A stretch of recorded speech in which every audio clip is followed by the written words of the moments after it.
but the glucose then begins to fall, and the insulin is still high, but it's going to result in just this catastrophic low glucose, and then back we are at step 2, snacking, binging. So you may know people that fit into this description, and this is sort of back to our mouse story. People, sugar-sensitive people or people with low, that tend to have these unstable blood glucoses, and the low ones are the ones that you really notice, okay? That's when they're miserable, contrasted with people who tend to have optimal glucose. Your optimal glucose person is going to get up and eat either a protein breakfast or a high-fiber breakfast. Why high fiber?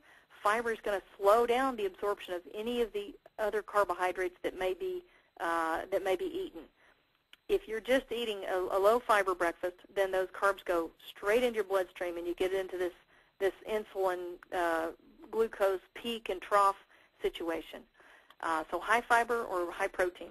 They're going to eat regular meals. If they snack, it's going to be fruit or a protein snack. They don't tend to eat later on in the evening. And when they wake up in the morning, they feel pretty good.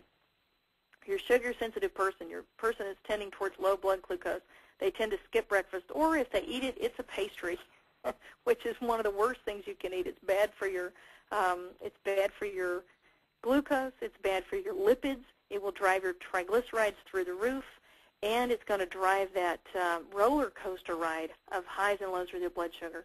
They're going to tend more towards the binge and fast, or binge and skip a meal.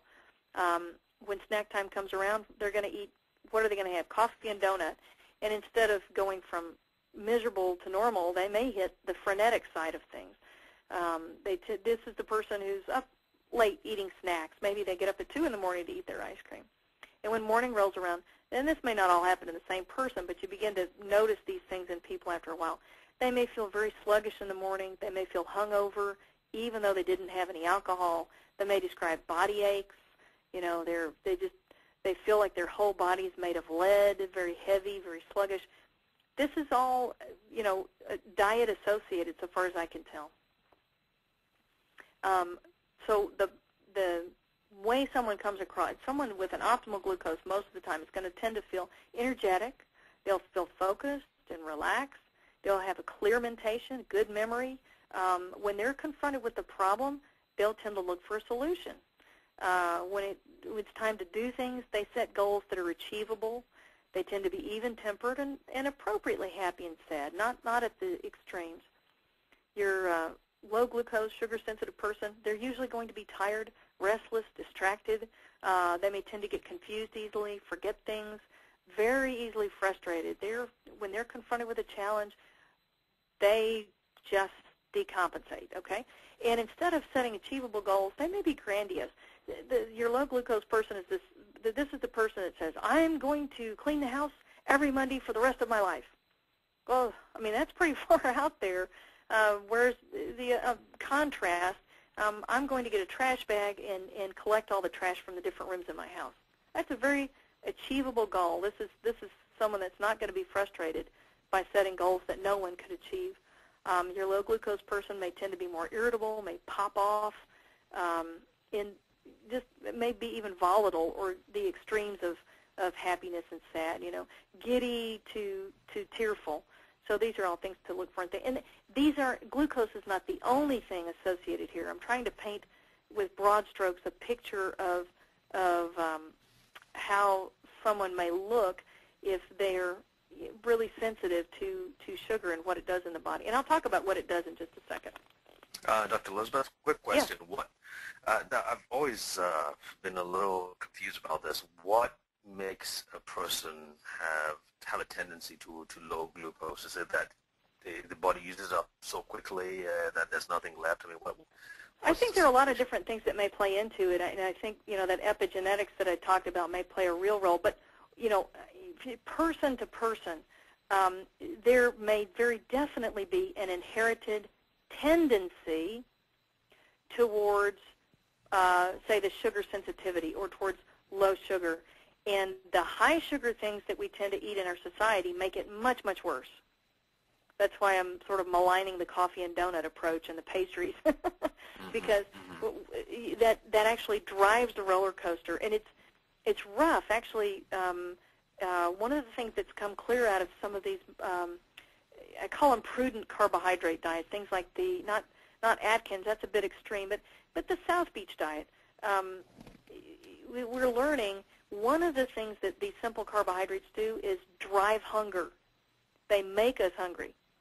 And so we're actually driving the roller coaster when we eat some of these simple sugars, or the Otis Spunkmeyer muffin. And don't get me wrong, I love those things, but I recognize what I'm doing when I'm eating it. And if it's, this is it's a once-a-year treat. That's not something that, that I go looking for. Well, while there are people that are eating, they'll have one of those muffins for breakfast, and then there's a donut for a coffee break, plus the cup of coffee, and then in the afternoon there's some other a soda.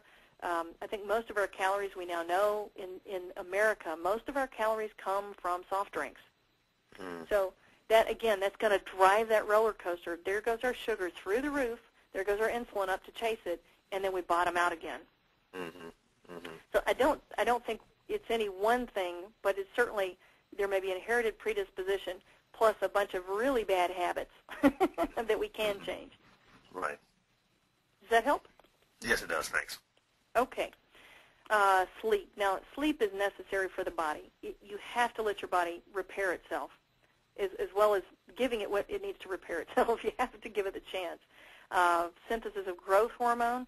As we age, we know we produce less and less growth hormone, and the key to that is you have to be sleeping. It pretty much you don't make it while you're awake.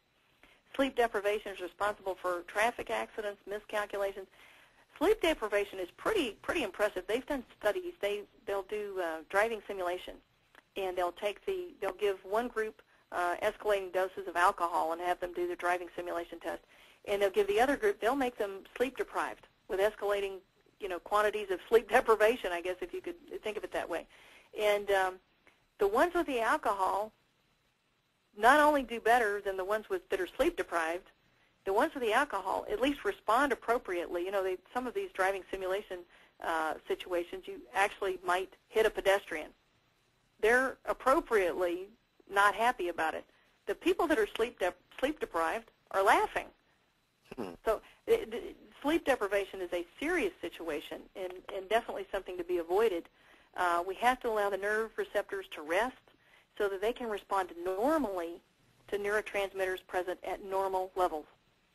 This is going to support learning. It's going to support emotional stability. This is documented. Sleep deprivation causes daytime sleepiness, clumsiness, weight gain, and in laboratory animals it's going to cause brain damage and death.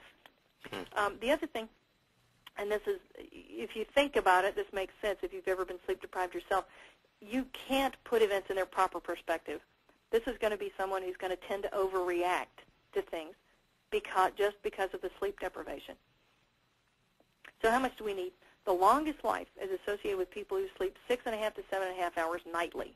So what's right for you? Well, you want to awaken refreshed. You want to have minimal daytime sleepiness or grogginess.